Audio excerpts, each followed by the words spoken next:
कभी शिव मंदिर में आप भगवान की आराधना करने के लिए जाएं तो जाकर निवेदन करें, जो दूध आप खरीदते हो चढ़ाने के लिए, भले एक बूंद दूध मिले पर गौ माता का मिले, देसी गाय का दूध मिले। एक बूंद भी दूध अगर शंकर पर देसी गाय का चढ़ा दिया तो हजारों महामृत्युंजय मंत्र के बराबर पुण्य प्राप्त हो जाए।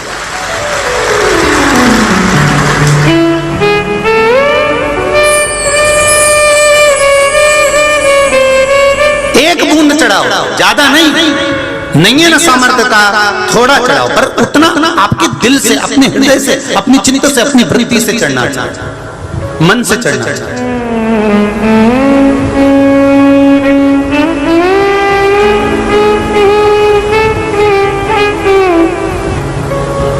एक बूंद चढ़े। हम शंकर जी के मंदिर जा रहे हैं, हम शिव जी के मंदिर में जा रहे हैं, हम भगवान के दर्शन करने जा रहे हैं, ढेर सारी दूध की दुकान लगी हुई है, किसी एक ने भी जाकर किसी दुकान वाले से ये नहीं पूछा होगा कि यह गाय का दूध है कि नहीं, तो कहीं गलत दूध तो नहीं चढ़वा रहा है हमारे बाबा को, हमारे शंकर को, केवल कमाने के लिए तो नहीं चढ़ा रहा है।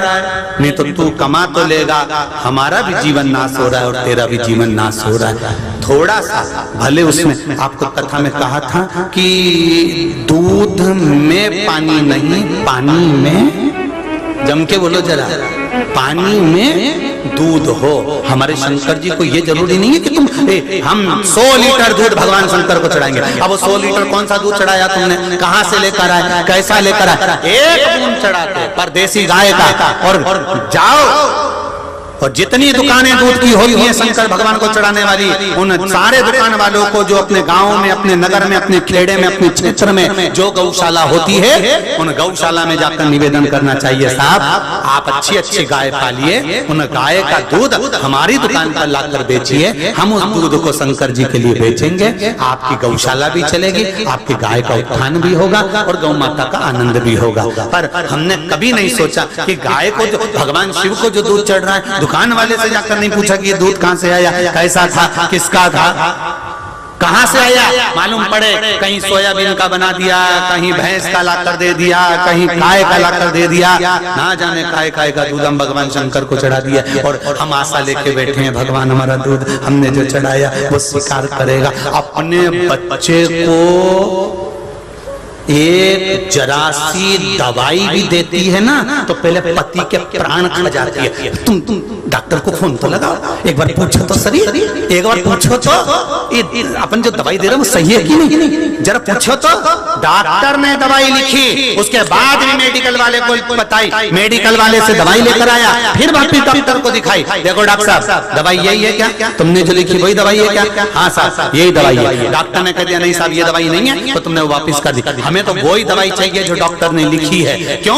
क्योंकि हम उस कंपनी की खाएंगे, उस डॉक्टर की दी हुई खाएंगे तो हमारा रोग जल्दी मिट जाएगा। उसी तरह हम शंकर को एक बूंद भी अगर गाय का दूध चढ़ाएंगे तो हमारा दुख कट जाएगा। ये निश्चित है, ये निश्चित है। जो अकड़ कर कहते हैं ना मेरा समय आने में दिखाऊंगा मैं क्या हूं,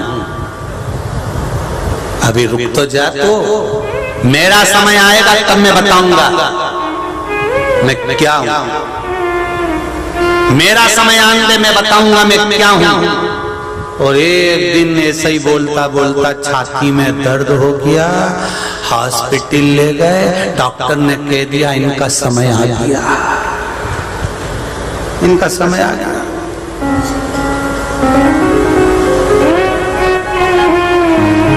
डॉक्टर कह दिया अब समय आ गया। पूरी जिंदगी चिल्लाते रहे कि मेरा समय आने दे, मैं बताऊंगा मैं क्या है। अगर बोलता कि भोलेनाथ एक समय ऐसा देना कि मैं तेरा भजन कर सकूं, भोलेनाथ एक समय ऐसा देना कि मेरे भीतर का अहंकार चले जाए, भोलेनाथ एक समय ऐसा देना कि मैं किसी के आगे हाथ जोड़कर किसी से भिक्षा ना मांगू, मैं कभी किसी से कर्ज ना लूं। बाबा ऐसी कृपा करना कि मेरे भीतर अहंकार ना आए।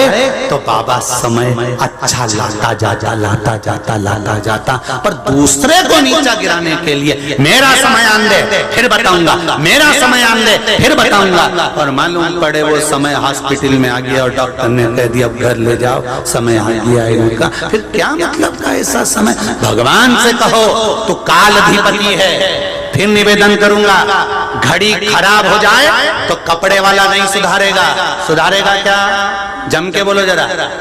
नहीं, घड़ी खराब हो गई तो किराने वाला सुधारेगा क्या? हो सकता है परली में सुधारेगा नहीं। घड़ी खराब हो जाए तो किराने वाला नहीं सुधारेगा, घड़ी खराब हो जाए तो कपड़े वाला नहीं सुधारेगा, घड़ी खराब हो जाए तो कोई दुकान वाला नहीं सुधारेगा।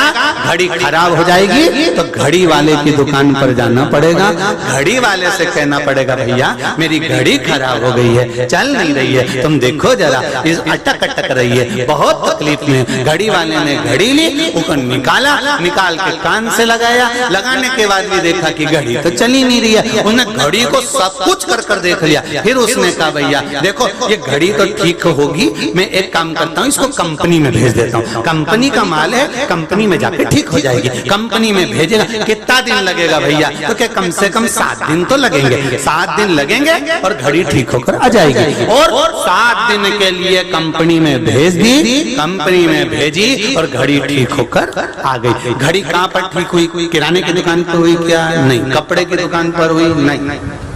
मोबाइल की दुकान पर नहीं, घड़ी की दुकान पर घड़ी ठीक हुई है। उसी तरह शंकर जी का एक नाम महाकाल है। काल का मतलब होता है घड़ी, समय, पल, उसको काल अधिपति कहते हैं। समय किसने बनाया? शिव जी ने। पल किसने बनाया? शंकर भगवान ने। ये महीना, नक्षत्र, पल, घड़ी, समय, ये सब शंकर भगवान ने बनाया। किसी भी पुराण को उठाकर देख लेना, किसी पुराण में तुमको नहीं मिलेगा कि पल किसने बनाया, घड़ी किसने बनाई, नक्षत्र किसने बनाया, तिथि किसने बनाई। ऐसी ही वीडियोस के लिए आप हमारे चैनल को लाइक, शेयर एंड सब्सक्राइब करना ना भूलें। मिलते हैं अगली वीडियो में।